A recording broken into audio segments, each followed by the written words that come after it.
it appears we tend to urbanize as a people without considering the consequences of urbanization, which has to do with, what are those things that should define our urbanization as a people?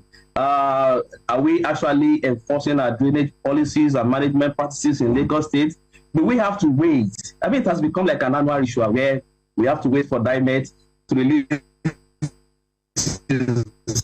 annual caution before we go into action. It's quite expensive for us to do, 100% turnaround for those, water channels that exist in Lagos, for instance. But then, do we have to wait for when floods are here before we embark on what should be, the primary duties of state actors? And that begs the question of priority and, of course, social inclusion, like I did mention in the policy-making process. Now, there are human factors. So I want to say people are complacent, people are building on waterways, and of course, they are not best practice, like I said, but it's still the duty of government to ensure compliance of standards and, of course, have people to be on the same page. Because after all, the primary responsibility of government is the welfare of its people.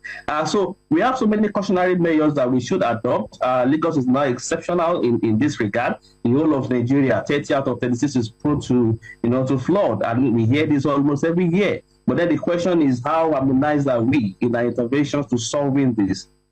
Lagos is flying exceedingly well as far as development is concerned. But there are issues that we need to cater for. And this has to do with our channels. I mean, in Rogba, where I work, basically, it appears when rain don't start, people don't clear the drainage.